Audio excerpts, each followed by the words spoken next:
What is going on, SHIPIT Nation YouTube station? My first Thursday show of the season, and I was delighted to know me and Gyiraszin are back. We had a little fun on our first show. Had a couple trolls in the comments like you always have, but hey, we regress, we move on, and we continue to give the winners out to the people out there in the chat. If you guys are new, hit that like button, hit that subscribe button.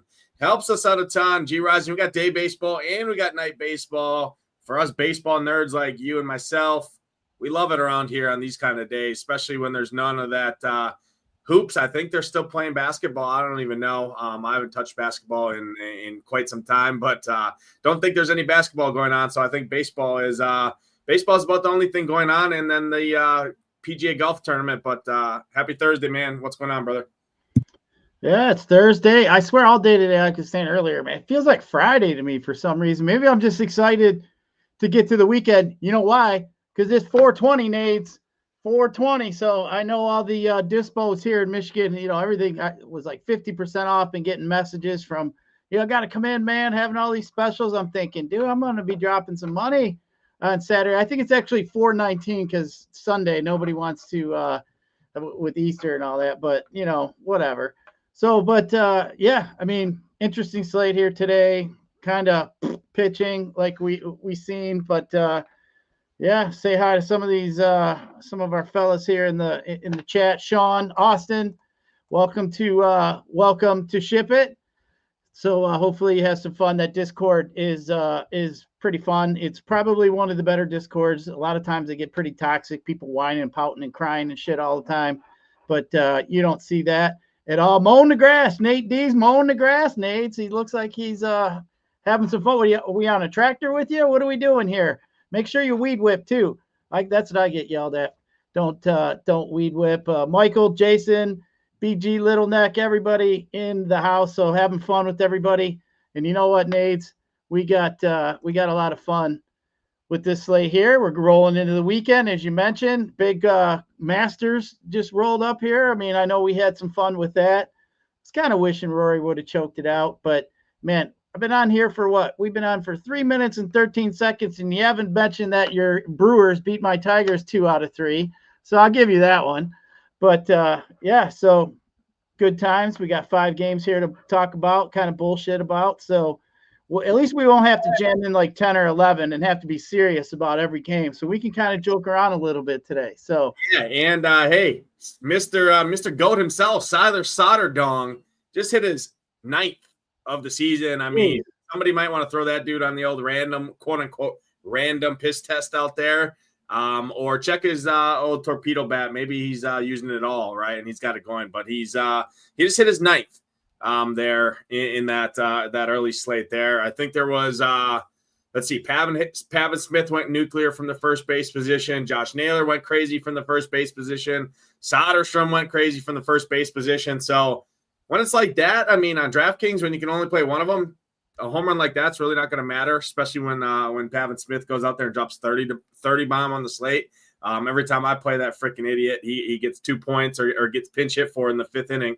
And I'm sitting there staring at a big fat goose egg, right? Just so happened he played the entire game and nuked. And our guy Hoop had a pretty nice lineup with Pavin up there. And it was pretty surprising to me, actually, to see the ownership on the D-backs. I mean, Gyiraszin, I think we can kind of carry that over into this slate. I mean, I think on these smaller slates, number one, I definitely lean into ownership a lot more on smaller slates like we have, especially on that early slate. But it's a lot more groupthink action that I think goes on these smaller slates. We saw it on the early slate. I mean, everything was condensed around 2 teams. I think we're going to have that here again tonight, mainly in particular in one game for offense out there in Texas. So what's your take overall on that? Just kind of talking game theory, talking roster construction, talking overall just DFS process. I know you and I have both played for I'm going on 10 plus years here. I know you're well over that as well.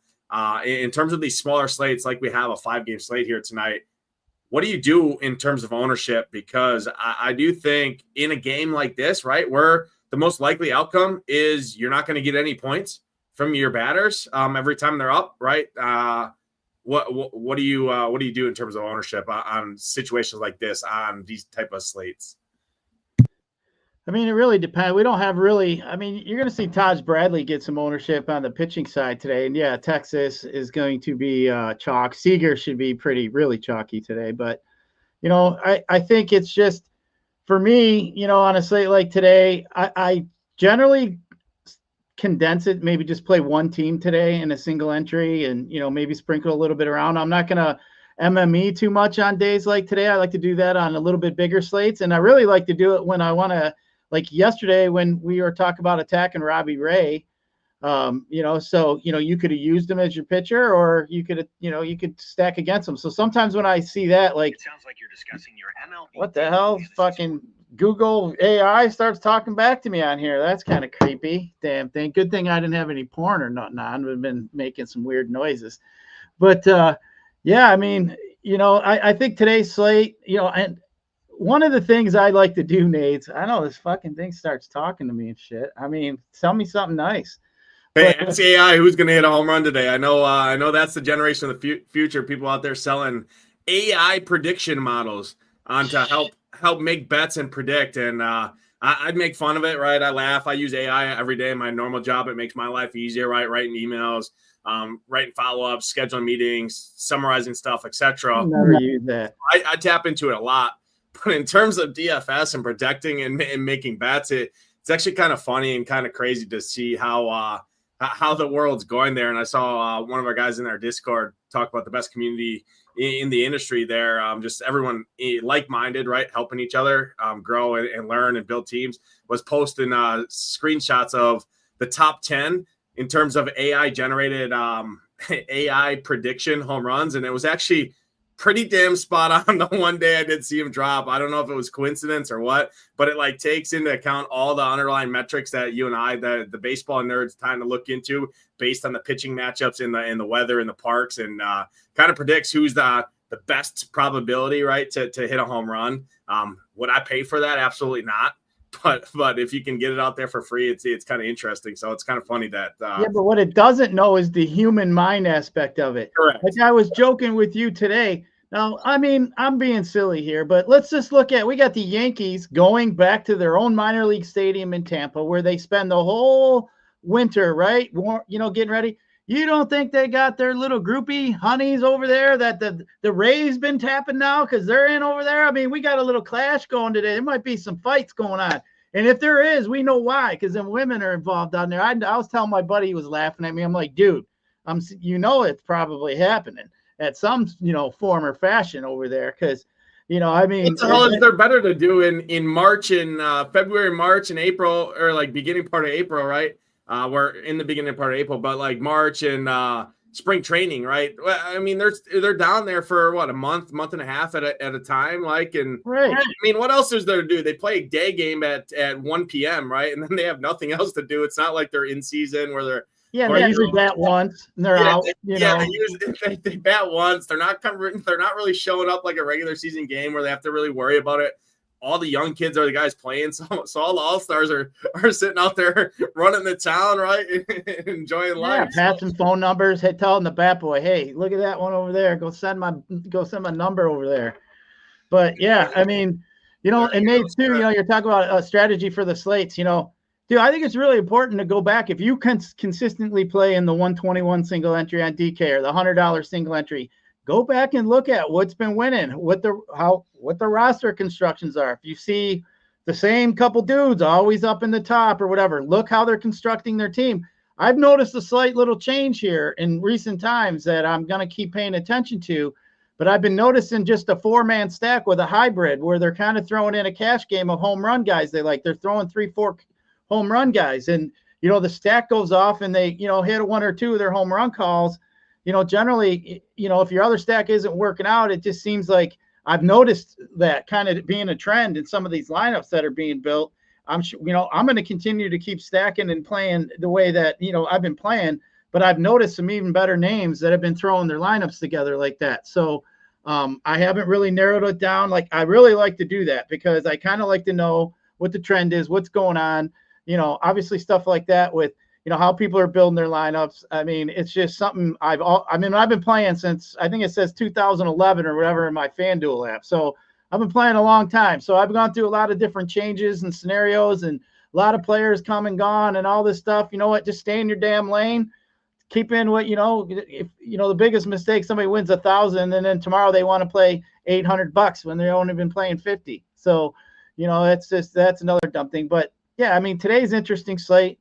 We got a few games here. I think, this one here is maybe a slate that I don't mind mixing it up a little more, Nades. That's why I referred to the lineup construction I've been noticing. Maybe I am going to go with one stack, and then maybe I'm going to throw in together a little hybrid kind of, some cash games. Guys I think have upside hitting home runs, like Kyle Riley yesterday. You could have used him cheap at catcher. I called him as the home run call, and he hit 2 bombs. So, I mean, like if I can't tell how many times, but I didn't like the stack really, right? So, I didn't play Kyle Riley in my main team, and then I'm kicking myself thinking I literally said that, so I think maybe, I'm going to maybe certain slates probably play around with a team or two and just see how that pans out for a while.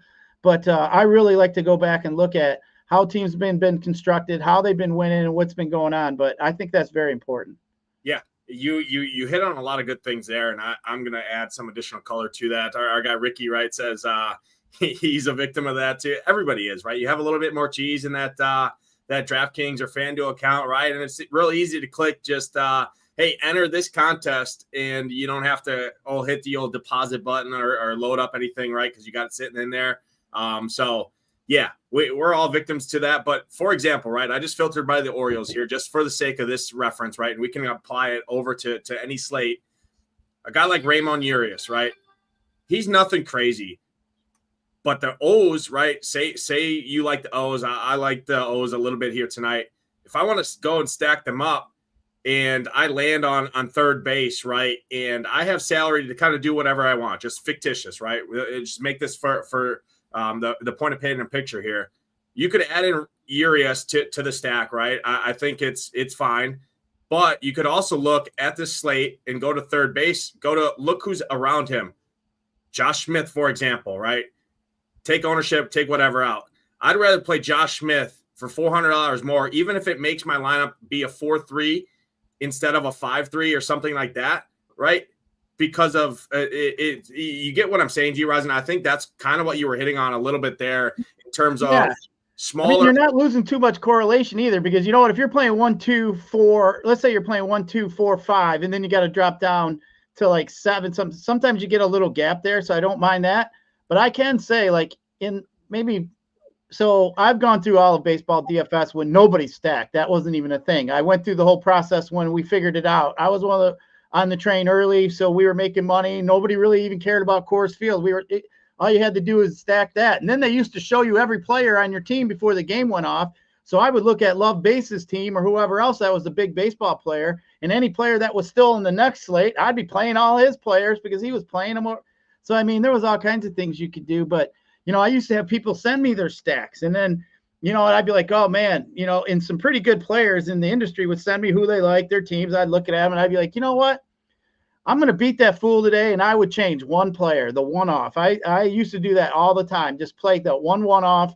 I'd try to pluck out a dude who I think, a 10 home run or less dude throughout a whole season. Like, why do I want to play a guy like that when I can play somebody like, Rowdy Talese, who's probably going to hit me 20 homers in a season, I'd a double home run chance. So I used to like kind of look at stuff like that and, try to change out. Now, if a dude was a speedster, then I'd probably leave him in there because of a stolen base opportunities. But especially if it was, in a good position. But yeah, I think that's a good thing. But man, Nades, I've been really more interested recently, like I said, the kind of hybrid stack kind of cash team. I mean, that's what I'm gonna call. I don't even know a good name for it. We can come up with one. We all want to, but I just was thinking like, man, it's a 4-man stack, and I seen everybody 4 other different dudes that were all home run upside that they liked. That and I was thinking, I've seen it win a few tournaments already this year. I mean, I go back and look every day when I'm a contest. I look who win. I look who's in the top. I mean, I pay attention. So I think that's it's interesting, man. I think I might have to jump on a little more. The nice thing about that, so with SaberSim, and we have the packages that you can get SaberSim through us right here on the package breakdown. If you get the all access plus starter, the starter package here, $129 a month right now. It gives you this access right here, a contest flashback, exactly what Gyiraszin is talking about. It's exactly what I do, and I'm going to show you real quick on how to do that. So I just went back to yesterday, for example, right? I'm going to click on main slate, and I have all my contests that I played in here loaded. But even if you don't have them loaded, right, I can click in and see what won the 888 last night, right, or the $800 entry, whatever. But just for the sake of Gyiraszin, right, we're going to click on the 121 here, and you can go over to the right-hand side, right, and you see over here, there's the leaderboards, there's the users, there's my team that I played. If I click on the leaderboard, I can see everybody. But more importantly, what I like to do here is I click on users, right? You can sort by all of these different metrics. You can see who won the tournament, right? You can see the profit. Obviously, this is a single entry, so not all of this stuff applies. But what you can do then is you can filter onto this guy right here, and you can go into projections, and you can kind of see exactly what they did in terms of stack exposure. So this guy used a 5-2, which is typically my favorite roster construction. It's a lot of people. So unclick him, go to the guy that took second. You see right there's your point, Gyiraszin, 2-2-2 stack. He took second place yesterday in the 121 main contest. Click on the next guy, right? You can see, okay, he used a 5 stack with 3 one-offs, right? You can click on that. You can see all of this type of different roster construction and start noticing a trend. Another 5 stacker, right? Look at him. 4-3 stack, right? Going to that point earlier. Haggy B, 5-2 stack, right? Any of these guys, you can click on them. You can see this their stack on what they did in terms of how they built their roster to get to that. This guy didn't have really any stacking. Goes back to your point, right, of more of a cash team. And he won $2,000 off $121, right? The only stacks he had in his lineup are 2-2. Now, do I think stacks are data? Absolutely not. But what I will say is, do you have to be locked into, you have to play a 5-3 stack because that's the way I've always been told, right, on how I need to play MLB DFS. This is the most variant sport in almost all of the sports. Hockey's probably right there next to it. But Gyiraszin, Hall of Famers fail 7 out of 10 times, right, in this sport. So to go in there and say, I have to force a 5-man stack and play a guy like, for the sake of reference, right, a guy like Drew Waters, right? Say what you want. I got to play a guy like Drew Waters because I got to make that 5-man stack when I have the salary to get up to an Aaron Judge, right, or to get up to a Mike Trout, etc., right, for the sake of reference. Is there times when Drew Waters in that lineup construction is going to beat out a guy that spent all the money because he could to get up to Aaron Judge and break the stack? Absolutely. But we're playing a game of probabilities, right? So it's just avoiding bad hitters in stacks just for the purpose of stacking, when you can look at a roster construction and maybe get 2 good hitters from a different team, 2 of the best hitters from another team, and then you still can main stack your main stack, right, with 3 or 4 guys. So you still have correlation. It's not going in there and saying you're playing 9 one-offs, right, in a roster. It's just something to look at. Personally, I love the 5-2-1 because, to your point, Gyiraszin, my one-off's usually a home run upside guy. My 2-man stacks usually guys got power, and then I kind of just build my 5-man stack around that. So I think we hit on that pretty good, and hopefully that helps some people out there in the chat on how to go back, look at the teams in SaberSim, pull up the rosters, pull up the leaderboards, look at their player pool. You can do it for MME contests, right? You can filter by how many entries so-and-so had, right? Giant Squid, for example. I'm sure many of you guys out there know who Giant Squid is or have seen him at the top of the leaderboard. It's one of the best players in the world. He's got like 6 or 7 milli makers probably now in today's world. You can look at his player pool you can look at his player pool. You can look at his stacks. You can look at everything. That's a huge process. And having the SaberSim with the contest flashback is a huge addition to help you do that.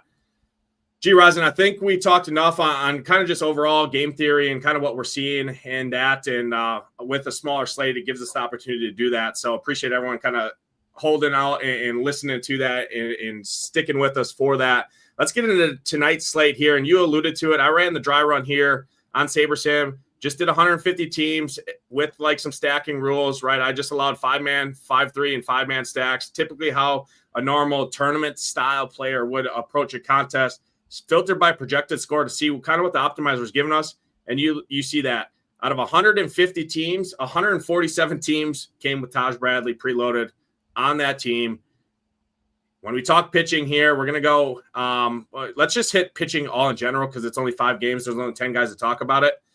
Taj Bradley, right? The optimizer wants to give you almost 100% Taj Bradley.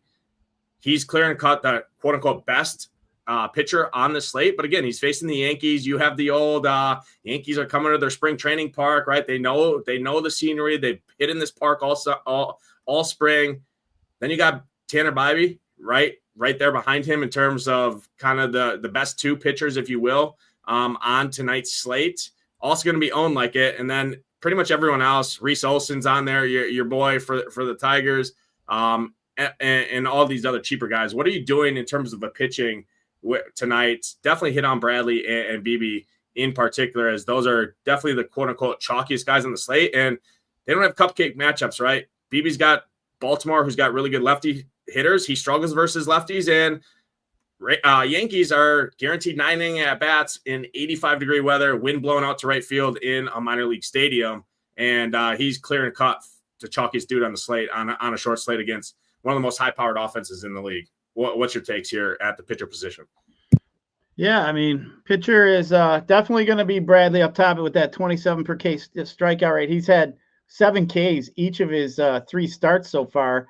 But you notice his pitch count went up every time a little bit too, 78, 82, and then he's in the 90s. So, I mean, I'm feeling good about him being stretched out a little bit. I'd like to see him, especially for FanDuel purposes, get a little, get that 6th inning in. He did get it 2 out of 3 times. So, that's what I'm always looking for, some quality starts. But as you mentioned, we got the Spankies. The Spankies do have some strikeouts over there in that lineup, definitely. I mean, you got 22% is usually a line I like to be above for my pitcher. And, Rice is over 25, Judge, Goldschmidt, Jazz, Volpe, and Dominguez. I mean, all these guys, so you got really 6 guys over 22%. So, I mean, he's got the highest strikeout prop too by almost a full point. I think the next one is 5 or 5.5, might even be 1.5 that he's ahead of everybody else. But I think Bradley is definitely the upside chalky play today. I mean, he's the only guy I think today that maybe is a little ahead of the bunch, I think he could burn you, but I don't think really anybody else, everybody else to me is kind of the same kind of dude. I mean, Bybee's there too. He's got a high strikeout percentage. I'd really not care for his lineup, but he's been walking too many guys. He's at like a 12% walk rate, which is alarming. And, Baltimore there at home, I wish if it was warmer weather, I'd be a little bit more concerned, but those are the 2 guys I think that stand out. Lorenzen, he's too much of a ground ball pitcher, not really want to go there. Harold and Kumar going to White Castle, they're down there in Texas. I think it is one there that people might look at. I mean, Kumar had a really high strikeout rate in the minors, but it just hasn't come across over here to MLB yet. But he's really cheap too over there on FanDuel. So, I mean, I think he's like 6,400. If you were really wanting to take a chance, I think that is somewhere maybe he'll get out of his strikeout. I mean, he's shown some really horrific numbers there in the strikeout percentages. But if you just peel it back a little bit, I mean, the dude averaged 10 Ks per 9 all through the minors. So those strikeouts are there. Griffin Canning, no, man, that guy sucks. I don't even want nothing to do with him. That Sugano guy's got like a 9% strikeout rate and really didn't have much of a strikeout rate in Japan. So I definitely don't want anything to do with him against the Indians, because the Indians don't strike out really to begin with, which is my problem with Reese Olson today. That, the Royals, I just don't like, they don't have enough strikeouts in that lineup really for me either with Olson, but I do like his price at 7,300. I think, the win equity's there. I think he could get a win. Warren, I think, is the wild card for me. Warren's definitely one that makes me scratch my head. I'm not really sure about Warren. I mean, he grades out well. He just doesn't have enough metrics really. I mean, last start he went out with 91 pitches. He had pretty good strikeout range. I want to say it was pretty high to righty, 33% to righties, 19 to lefties. So, I mean, I kind of like that. But, man, Bradley for me is the guy. I mean, he gets me 7 Ks. I don't care if he gives up a couple homers today, 2 or 3 runs. If you can give me a quality start, give me 7 Ks on this slate. I mean, he's only 9K on DK. So, pitching is fairly cheaper here today. But truly, I think I got Bradley, and then I got everybody kind of else down here in a bunch. And I think you can make an argument for almost any of them. I mean, shit, Trevor Mahle the other night, from Tuesday, lit it up and had a shutout. Like, I mean, it's baseball, but I still as far as strikeout upside goes, you got Bobby, you got Warren. You could talk about Olsen. I just don't like the matchup, but Bradley by far has the best strikeout matchup today, and that's why he's going to shoot. And I think people are going to see the Yankees, so you might get if you go overweight on Bradley, I think you're going to get probably a 10%, probably edge there, because I think you're going to see the Yankees and people are going to be kind of hesitant. If it was not the Yankees or the Dodgers or somebody like that, I think he'd probably be even higher owned. But because I think it's the Yankees, I think he's going to be in the mid 40s and maybe even 50% in the smaller single entry stuff. So I think he'll be more owned actually on DK too, actually, than he will be on FanDuel. Yeah, you said a lot right there, and the little sake of reference. So I filtered this ownership right here based on the flagship, kind of the main Lotto MME tournament. Bradley's looking about 44%, and when I filter to high stake, single entry, he jumps up to almost 60%. Right, so take that for what it's worth in the higher stakes, higher dollar stuff, smaller fields. Bradley's clear and cut, and it's people betting on talent, people betting on upside. He does have the most upside on this slate by far. There's a downside, but there's also downside with every pitcher on this entire slate. So I'm with you. Bradley is the SP1. No surprise there. There is some downside to come there. I'm a little bit different than you on Reese Olson. I like Reese Olson. He's probably my second favorite pitcher on the slate because this lineup that the Royals rolled out, it's got Biggio, Waters, and Isbell at the back half of that lineup where there's a ton of strikeouts just with those three alone. Salvi's got some strikeouts in him. So I think there is at 7,300 some strikeout upside there. I also like the Tigers offense a little bit. Maybe he can sneak out the 4-point win that you're looking for DraftKings. And really on this slate, I mean, nobody's bulletproof, and who else is going to dust you? I mean, Bradley at 9K, sure, but I'm not playing Palante at 8,700. I don't like Lorenzen. I'm out on him. BB's fine. I don't mind BB. I like some lefties and Orioles against him, so he's fine.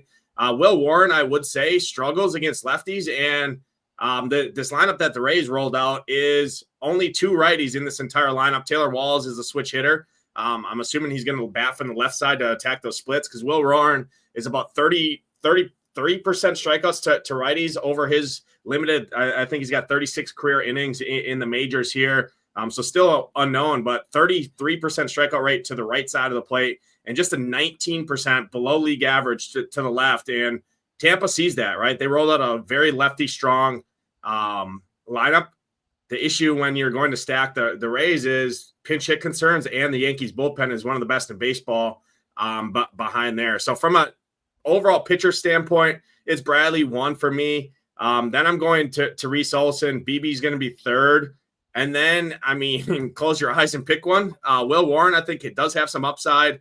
Kumar Rocker, if he can get his control under his belt. And this Angels team just got absolutely dunked on last night by Patrick Corbin. I think he can be solid. Look, like you said, right? His minor league stuff, his strikeouts were off the charts. Haven't seen it in the majors yet. This might be a slate to take a shot on him where there's only 5 guys or 5 games, and there's not a lot of guys that can really nuke the position that I'm seeing here tonight. So overall, I'm not playing Canning. I think for me, it's Bradley, Warren, Reese Olson, BB, and maybe a shot on Lorenzen or Rocker is kind of how I'm seeing it. What's your kind of final pitching pool here that you're looking at? I mean, especially for FanDuel, I mean, Bradley, Bobby, I'd say Warren, and then Olson. I'm not really too much of a fan of Olson on FanDuel as much, but Kumar I think is interesting on FanDuel if you really wanted to throw some bets together today. But I mean, you look at the slate here. I mean, you're not going to pay up too much for in other places. I mean, if you stack the Yankees, yeah, you're going to be paying up. So with Judge and all them, but yeah, I think it's I think today almost Nades. I just keep thinking maybe today is the day we do the reverse building. Like we were saying, just throw our bats together. I think there's enough pitching there. And it doesn't separate itself to where let's just make our bats today, feel how we, what we feel like. And if we feel good about it, and then whatever two pitchers you land on, right, is good. That's kind of how I'm approaching it. Build my stacks, build my hitters first, and then whatever 2 pitchers fit for me on DraftKings, whatever pitcher fits for you on FanDuel, as long as you at least have somewhat of interest, is kind of how I'm approaching this. Because again, pitcher's really gross, and offenses, I mean, when pitching's gross, offenses are good, and there's a lot of these teams that could nuke and that we probably aren't even going to have a ton of interest in, just the way the slate goes. So I'm definitely starting with bats here tonight for sure. Let's jump over and talk hitters. And now that we're talking about it here, first game on the slate is Cleveland and Baltimore. Sugano has no control at all under his belt. Cleveland offense is pretty patient in general. There is more strikeouts in this offense than there was of years past, right? Guys like Nolan Jones, Lane Thomas, Cinnamon, Arias has some strikeout concerns in there. Kwan hitting the ball well right now. Jose Ramirez hitting the ball well. I think they're both fine, guaranteed 9 inning at bats. And then on the Orioles side, nobody's going to really play the Orioles. And I like some of these lefties, especially to kind of leverage everyone going to Tanner as an SP2 paired with Bradley, especially at a 7,900 price point. I think the O's in tournaments, I like quite a bit, especially the lefties. This is a good offense in general. They haven't quite done it yet. I think people are kind of selling them off already this early in the season. I think on a short slate, this is an offense I want to take a shot at. And I could see them definitely nuke a slate. And we saw Tanner Beebe had 2 good starts against Kansas City, but a lot of pitchers have had good starts against Kansas City this year. He got lit up for 7 runs against the Angels, gave up a bunch of home runs, and he struggles with fly balls and power to the left side. And Orioles have some really good lefty power in this lineup. Yeah. Nays, hold on. I got to run. Somebody just came in my front door. I don't know what's going on. I'll be right back. All right, Gyirazin's got to run. I'll break this game down more. So for me, Orioles, Mullins, Adley, Ryan O'Hearn. I'm sticking with the lefties first, and then what I do like is Mullins batting leadoff here tonight. I think is a really good spot. Gyiraszin talks about it all the time, where these guys that typically hit 6th or 7th in the lineup, bumping up to the top. There's something to that. Mullins is seeing the ball well. He hit really good as of late. I like Mullins a ton. Gunnar Henderson as at the shortstop position I like a lot. So I'm in on this game. I'm in on the Orioles. Guardian side, not as much. More of a mini stack for me on the Guardian side. But Gyiraszin, I see you're back. Hopefully everything's good over there. Yeah, the dog left the door open because the wife was home. All right. Yeah, it's iced. That's right, Kofi. There was ICE out in the front of the house. I sent him away. I showed him my card. I'm good. All right. Where are you looking at this one? Cleveland, the Indians, as you like to call them, as they're always going to be called, personally for me, and then Baltimore for you. I mean, yeah, I'm not as much of a fan of Baltimore as you are. I kind of like to stay away from stacking against Indians pitching. So, I mean, it does have an 8.5 total. Don't forget, 6:35 start here today, too. So, a little bit earlier. I'm half out of breath. I'm old running up them steps. But, yeah, I mean, I'm not too much of a fan of the Orioles today against Bibee. I think you'll definitely get some leverage if you wanted to look at that. I got these guys probably in the bottom half of my stacks today of the 10 teams. But, yeah, I'll just leave this one alone, actually, both sides, actually. I mean, you can't fault Jose Ramirez. I do like Jose Ramirez a little bit, and we'll give they didn't even have him in the lineup today. I was surprised. I was just no, I mean, they have Jose Ramirez. I was looking at Manzardo. I'm surprised he's not in the lineup. Interesting. Makes that even worse. Yeah, I mean, he's been their best hitter. I mean, outside of J-Ram, Manzardo's been just murdering the baseball, and it's kind of surprising to not see him in there.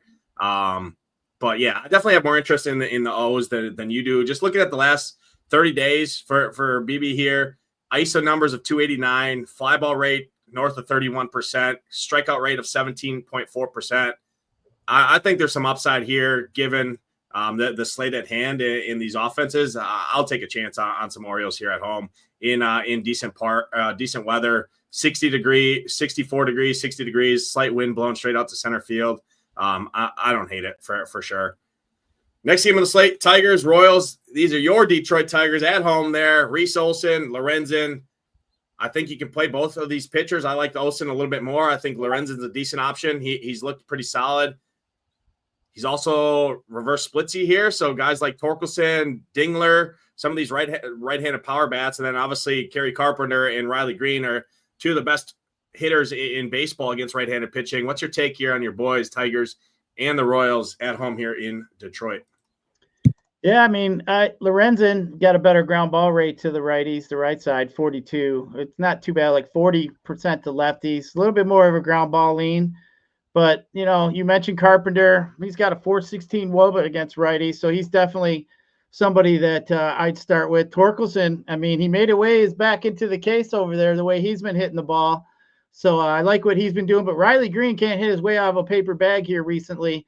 I think they showed he's got like 16 strikeouts his last like 20-some at-bat, 26 or 27 at-bats. He's been struggling a little bit, but going through some early season blues here. But, yeah, I don't mind the Tigers at all here. Lorenzen generally doesn't really get beat up too much, though. But like we said, we got a 5-game slate.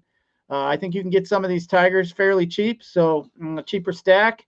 So I do like some Tigers. I think you'll see some Tiger stacks with Taj Bradley and some high, the top heavy end pitching, just because Tigers are cheap, the Rays are cheap, stuff like that. But yeah, I was wondering what Kyle's was. He like, I couldn't see what his message was there. It looked like he was talking Braille. I don't know if his cat was on his computer or what. I just kind of put the deleted those comments out of there so it wasn't flooding the chat. I was looking, I was like, what is this guy? He's trying to talk Braille to us or something? It's like, is he getting kidnapped or something? Like, what's going on there? But yeah, I mean, the Tiger stack though, I mean, it's interesting. Kerry Carpenter for me by far is the guy I'd want. I'd say I'd put the Tigers in probably my top 3 stack today. I actually think for me, they'd be up there. But, we got some slim pickings here today of, like we don't have the Dodgers on the slate. We don't have any warm offense. The latest game's 8 o'clock today. So it seems like every time we're on Nays, we're picking them games that are at 8, 9 o'clock, 10 o'clock because they're on the West Coast. We don't have any of that today. So it's like, what are we going to do, man? I prefer this game more as a mini stack. I think Torkelson's a really good option. I really like the mini stack of Torkelson and Carpenter, 3,800. Doesn't break the bank. Both have a ton of power.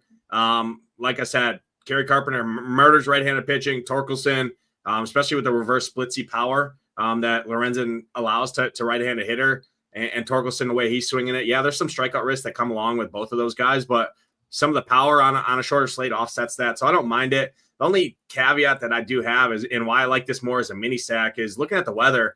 I'm a big parks and weather guy, and 10-mile-an-hour winds blowing in temperatures in the mid-50s. It's not great, to be honest. I mean, that's 30-degree different than two better offenses, in my opinion, out there in Tampa in a better ballpark, right? So I'm going to lean in, especially on a shorter slate, to more of the weather stuff. I think these guys are fine as a mini stack, and I really like those 2 at the top half there. On the Royals side, only guy I really have interest in is Bobby Slams.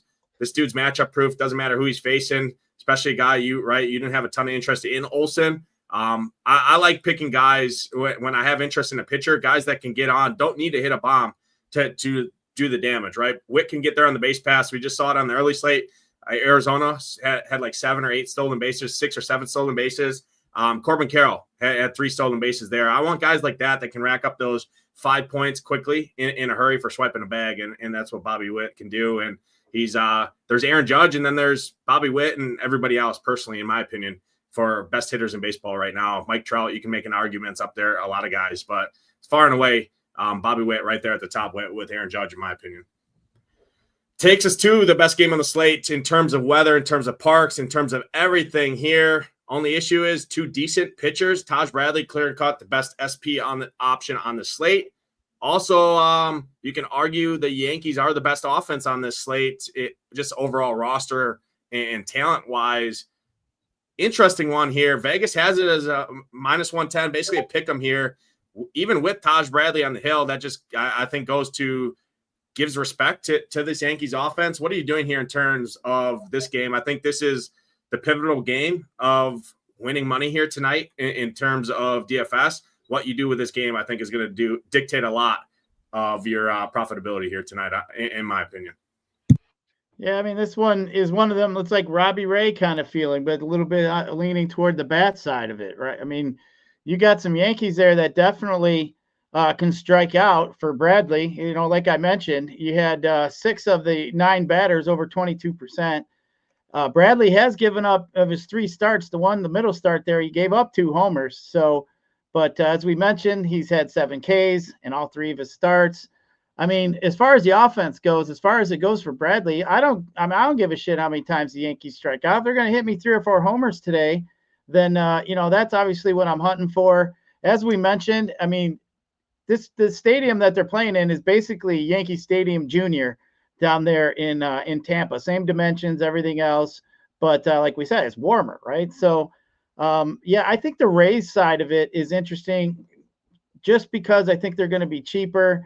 I'm not really too sure what we're going to get out of Will Warren yet, so I kind of got an idea what we're going to get out of Taj Bradley. But Warren, I mean, he looked like shit a couple starts ago. Gave up 4 earned runs. He's already given up 8 earned runs here in 14 innings so far. He's given up 2 bombs. He's walked 7 guys. So, I mean, I think, the Rays, with all them lefties they're going to throw at them, I think I'm kind of on a Rays side here. So, I think, though, the Yankees, I think that's an interesting one. I actually think that you could see some Yankees with success, maybe a mini stack, and Taj Bradley still get there. Like they could hit a couple solo shots and Bradley could get there. You could see 2 or 3, solo bombs out of the Yankees, and Bradley go 6 innings with 7-8 Ks and, still get what he wants. He could even get a win out of it. Who knows? But I think it's an interesting game, like you said. I mean, Texas, as we get there down the road, is going to be a lot more chalkier than everybody else. I think this is kind of the could be a pivot game off that Ranger stack. I think the Ranger stack's going to be pretty heavily owned today. As I mentioned earlier, Corey Seager is going to be one of the highest owned bats on the slate from what I'd guess. So definitely interesting. I think this Yankee game is a pivot game. You're looking at a total of 9, as you mentioned. That Kansas City Detroit game was sitting at 7.5. The next one we're going to talk about 7.5. St. Louis and the Mets. So kind of if you wipe out those 2 games, if you wanted just to drop them and pick offenses out of the 3, I mean, it's obvious to me that this game here is the pivot off of that Texas game. So, yeah, but I think I lean the Rays side more to be. Yeah, I'm with you there. I will say I like your point there. Playing Taj Bradley and then having a Ben Rice, having a Goldschmidt, a Judge, something like that, or even 2 of those guys in your lineup with him. I think that's an interesting way. I don't love doing that, but on a smaller slate like this, with the type of slate that's at hand, with this pitching, with these offenses, I don't hate it. I will say Bradley definitely looks a lot better with the back half of this lineup. I mean, Jazz striking out 43% rate to righties on the road this season, limited sample. These guys at the back half, right? JC Escara here, Dominguez, Cabrera. There's a lot of strikeouts in here. Bellinger hasn't looked great all season long so far. There is a lot of strikeouts in here. That's hence why Bradley is getting the ownership he is. I do think it's pretty warranted. And this is a pretty watered-down Yankees lineup in general overall. But I still don't mind Ben Rice, Goldschmidt, Judge, Volpe, I think are fine at the top. Jazz, Torpedo Bat himself. You know what you're getting with Jazz. He's either going to hit a home run or he's going to strike out, are probably the 2 most likely outcomes for Mr. Jazz Chisholm there. I'm with you, though, on the Rays. I like the Rays quite a bit. Both offenses in that Rangers and Angels game are going to be the highest owned offenses by far and away on the slate. No question about it. Everyone's stacking that game up. I think the Rays are great pivots, and I like what they did with this lineup, and they see the splits there for Warren and the control issues. What I like doing, I don't like stacking against the Yankees and stacking against a good bullpen. To your point you made earlier with Cleveland, that's a similar situation here, but it's just, we got to pick our spots, right? Gyiraszin, it's not an 11-game slate where we can cross these games off. You got to pick it. And when I like stacking against a guy that has control issues with a team that has some patient hitters, as you can see here, they don't strike out a ton with the Rays, and they have power throughout this entire lineup. 224 ISO as a team over the course of the season at home in a good ballpark. I'm with you. Rays are probably my favorite stack on the slate for leverage and direct pivots off of the Angels and the Rangers there. I'm with you for sure. Next game on the slate, Mets and the Cardinals. Not much interest for me in this one. Palante, if I'm not mistaken, is a pretty heavy ground ball guy. I believe, extreme ground ball guy. Some of the probably one of the best in the leagues, about 70%. What's your take here? Any Mets, any Cardinals interest for you? Didn't look at the weather up there in New York, but I can't assume it's very good. I believe in Citi Field, 10-mile-an-hour winds blowing in, temperatures in the mid-50s, so not great. kind of the theme of this game, kind of the theme of this slate in general. What's your take here? Any Mets, any Cardinals interest for you? Not really many people going here. Maybe Lindor, Soto, the usual suspects will get a little ownership. Not really something to worry about, though, if you do like them. Yeah, I mean, Palante, 73.5% ground ball percentage to lefties. I mean, that's a pretty high number there. So, I mean, Soto doesn't have a high enough fly ball percentage for me. I'd like to see him higher in the 30%.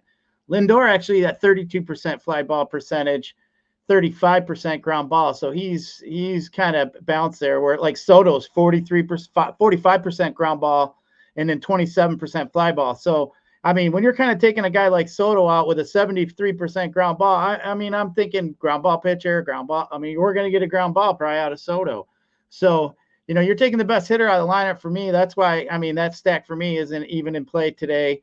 And then, you know, even want to attack that St. Louis bullpen. I mean, if you wanted to go there, they're right outside maybe the top 10 as far as worst bullpens in baseball, as far as like ERA wise, whip wise, they're also up there. So, you know, I think, you know, I'm not too fan of trying to dig into that bullpen really. So, I mean, if I do play the Mets, I'd be rallying for a later type rally, you know, 6th, 7th, 8th inning where I'm going to want to get this ground ball guy out.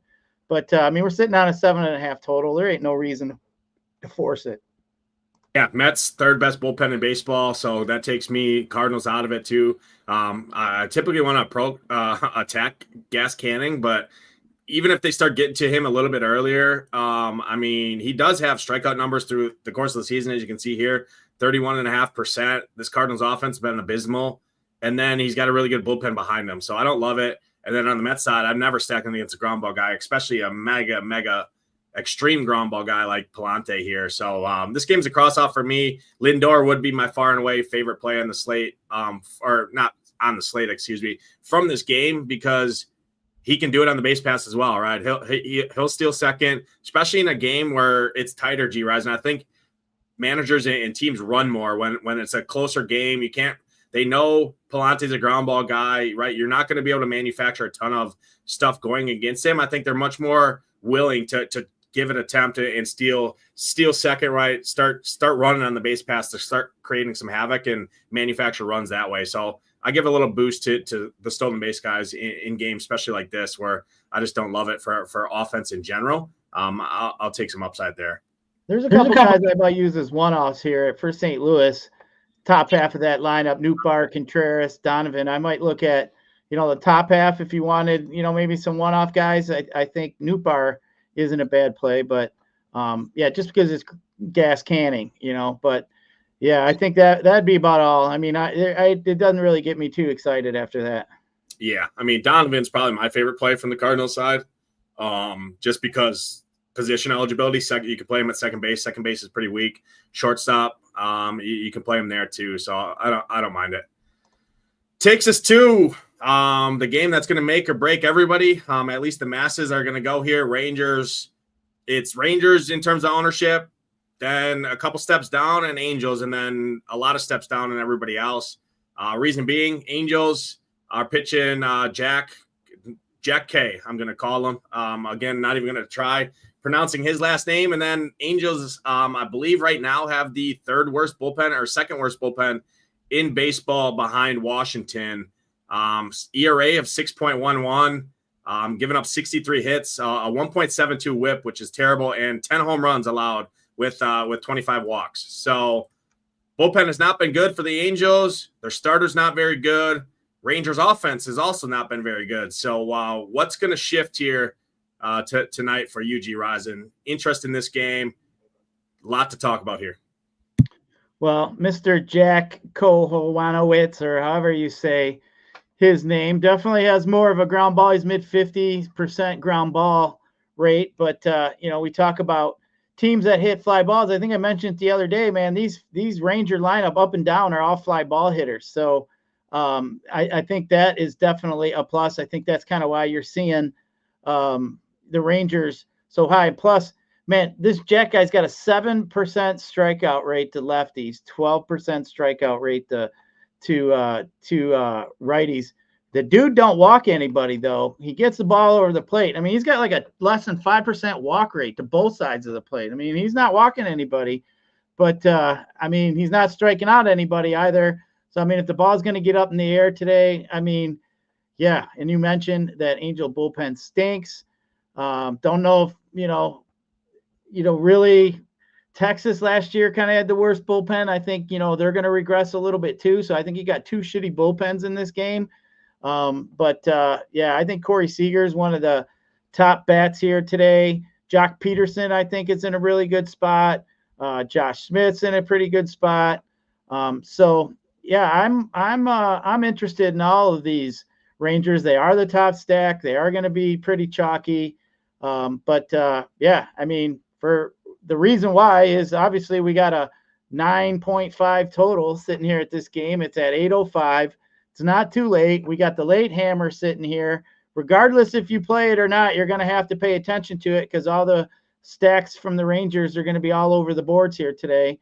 So, I don't mind this one. Maybe I might try out my new theory, get me some Ranger stacks, and I might throw me a pitcher in their fits, and I might throw me a couple dudes that I think can hit some home runs today and maybe see how that plays out with one of my teams. And then I might just stack up as I normally do and kind of weigh it out and see what's going on there. But I do like playing that kind of way. I was just thinking, there's a good time for me to play my little hybrid stack.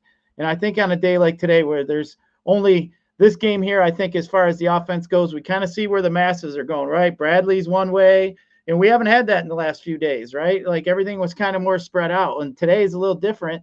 We got a 50% plus pitcher, and we probably got a 30-40% stack that we're going to see. So as I mentioned, man, most of these tournaments, and I get asked all the time, I've had a few people that don't play out, what's the chalky number? Well, I always tell them, what's the percentage of the people that are winning the tournament? Is it 22%, 21%? Sometimes it's 19%. Sometimes it could be 23%.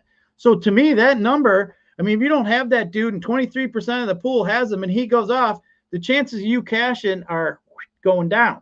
So, I mean, to me, that's the number. Right? And we're going to see this Ranger stack's going to be probably double that number today, right? So I think that one is interesting. I don't mind the wraparound way if you want to do that, if you want to 5-way it. But we got cheap enough pitching today. You're going to be able to play basically the bat you want as far as I'm concerned. So, I mean, juice here isn't, bad. I like game stacking too. I mean, you see games that go certain ways, a lot of games like that Dodger game with Colorado at 8-7. I mean, it started out 7-0, right? I mean, that's just, you see a lot of games like that where they get out of control. And I just think, the manager's a little more lax. They're bringing in their donkey reliever in, instead of a 1-run game. So, full stack game stacks are something that I like to do too. And that one's definitely an opportunity. But then again, you can bounce right over to that Yankee and Rays game and stack that up if you want to, which you'll get really low ownership on a stack like that with them two pitchers. But this one here sitting at 9.5. Corey Seager, as I said, to me is the top bat on a slate. Yeah, you said all of that to not even hit on my favorite Ranger on the slate, and it's Dustin Harris. I mean, this guy's a mega fly ball guy. He's 2,500, hitting the heart of this lineup right behind Josh Young and Adolis Garcia.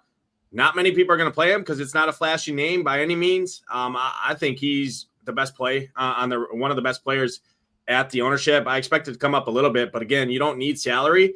So our guy's going to click Dustin Harris over when they can go in there and put Jock Peterson, Adolis Garcia in there. Probably not. So I like the back half the most from this Rangers team. Jock Peterson, I mean, if there's ever a spot to get right, it's here, but the dude's 3 for 46 on the season. I don't know what's going on, what happened to him, because usually in this spot would be just the lock button almost for me. But I mean, the dude's 3 for 46 on the year, hasn't looked good at the plate. I just 3 for 46. I could do that, I think. Yeah, I mean, the dude's 3 for 46. I'm with Jake. I like mini stacks here. Ownership is number one, but I mean, Jack does have a big ground ball lean. I know the Rangers are fly ball hitters, but I mean, for me, it's Dustin Harris and it's Adolis Garcia are my two favorite bats from the Rangers. Corey Seager is obviously a great play. but everybody knows that. I mean, the dude, anytime any sort of hitter in baseball is going to be pushing 50% ownership, I mean, that's just a bad play in tournaments, just by rule. I mean, the most likely outcome is he doesn't get points, right? Every time he's up the plate. So I think it's good. It's not a sneaky game by any means. It's where everybody's going. I'm just looking to the easiest path to success to the top of the leaderboard is not playing everybody the way everybody else plays. That's just the way I'm going to do it. And it's not going in there and saying I'm going to stack up the worst offense in baseball, and that's how I'm going to do it, right? It's the Yankees offense is good. The Orioles offense is good. The Rays offense is solid in a good ballpark, good weather. That's kind of the way I'm approaching the slate. So I like this game. Everybody else likes this game. It's fine. I prefer it more as mini stacks. Dustin Harris, my favorite player on the Rangers. On the Angels side, they're all good. They all hit righties pretty good. Kumar Rocker's wild. Is a strikeout number one hitting team against righties. Right. Yeah. I mean, they've been the best team, one of the best, like you said, right? The best team in baseball against right-handed pitching. He's wild. He can walk guys. I prefer the Angels side over the Rangers side here tonight. Even with that bullpen, I'm not scared of it. Like you said, they didn't have a good bullpen last year. So give me the Angels over the Rangers here tonight, but I still like in tournaments, I like the O's. I think the O's are my favorite stack in tournaments, and then the Rays. And then kind of everybody else is kind of how I'm looking at it here. Yeah, Rocker, real quick, Nate, to go back to Rocker, I was looking. He's given up 10 earned runs in 11 innings, man. Harold and Kumar goes to White Castle. You know, maybe he's going to get bombed here. I was thinking, is that movie too old? All these youngsters don't know what that movie reference is, or, you know, like I get that sometimes. I say shit to my daughters and they look at me like cross-eyed, like, what are you talking about, Dad? Like I made the, you know, come on, ice cream, you know, from Cheech and Chong's, you know, and he's running in the bathroom holding his head. He's like, oh, come on, ice cream. You know, I make references, stuff like that, and they look at me like they don't know what I'm talking about. So, but yeah, I mean, I think the Angels are interesting. I think Nades, I mean, with the Rangers being so chalky, I think I was going to go anyway. Especially if I was going to game stack it, I think I'd go heavier Angels.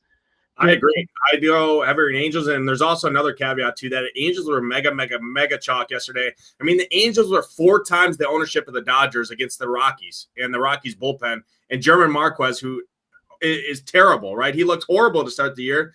And I got everybody outside of Ohtani who gets ownership every time he's on the slate, regardless of who he's playing. Everybody else on the Dodgers last night was sub 10% owned, and the Angels were all 30% plus. And they got absolutely destroyed by Patrick Corbin himself. Now everybody's they're just instantly writing off this Angels offense, who's still the best offense in baseball against right-handed pitching, and jumping right over to the Rangers side. I think that's a good spot to zig when everybody else zags. Personally, especially after recency bias, we talk about it all the time. So there's some flop leg spot there for the Angels as well. And just because they got shut down last night by Patrick Corbin as mega chalk is usually when I like jumping right back on a team, because people just naturally sell them off. Oh, they lost me all my money last night. Screw that team. They suck. Right. Is what I like to do. So I'm definitely with you there on the Angels side of things. That's everything. That's all 5 games. We went in depth, talked through it, talked some game theory and roster construction, and kind of just some of our caveats that we've noticed over the early part of the season so far. Off the top of the show, Gyiraszin, you gave out Cal Raleigh yesterday, hit 2 bombs, hit another bomb today. Who's going to hit another bomb here tonight? Who's your home run call of the evening? I'm going to go with my hometown boy, Kerry Bonds, Mr. Kerry Carpenter. I think he could hit 2 homers today. So I think that is definitely the guy to be looking at. And then, you know, actually, Nades, if I was thinking about going between, you know, 2 guys, and the other one that I do kind of like a little bit here over there from the Angels. I'm going to roll with an Angel, and I think that I'm going to go with the leadoff home run from Ward. Taylor right Ward. Off the bat. He's going to hit a bomb right off the bat. Off Kumar, goes to White Castle, and we'll get Angels up 1 bagel right after the first batter. I like that call. Ward swinging a good stick. I'm going to give 2 as well. I'm going to the Rays. I'm going to leadoff. Cameron Misner. He hasn't been hitting leadoff. He's been hitting down in that 6 spot, that 7 spot. there's things to that. Usually these managers have a pulse on their players. I'm going to Cameron Misner hitting leadoff here tonight. I think he starts the game off in the home half of the inning against Will Warren, puts it over right field fence. I like Cameron Misner. And then I'm going to the Rangers. I talked about this guy, Dustin Harris. I'm taking a shot on you. Mega fly ball hitter, limited sample, I know. But I like me some Dustin Harris there, a little lefty. Get that platoon advantage. He can get the ball up in the air. And I think he's going to be the lowest owned guy as well on that team. That's going to do it for this MLB show here. Appreciate everyone tuning out. Hit that like button. Hit that subscribe button. If you're not a member yet, head over to SHIPITNation.com. Use that code DGEN75. $25 for your first month. Gets you all access. Everything you need to have success with DFS. Get in the Discord like our guy in the chat said earlier. Had some good luck at the casino. Hey, invested in himself. Invested, hopefully roll some of that good luck over into the DFS streets. Join the community. Learn a process. Build a process. Chat it up with some like-minded individuals in there. And then SaberSim, which I showcased and did a little review off the top. $129 a month is cheaper. I think you get, you get our site for roughly $30 with an optimizer, because just regular SaberSim package alone on SaberSim.com is nearly that same price there. So head over there, check us out, SHIPITNation.com. Appreciate everyone watching. Good luck tonight in those contests. Make sure you do get your lineups in earlier. It is a 30-minute earlier start. Don't miss lock. Don't have guys in early because it is an early slate here tonight. For Gyiraszin, I'm Nades. We'll catch you guys next time. Peace.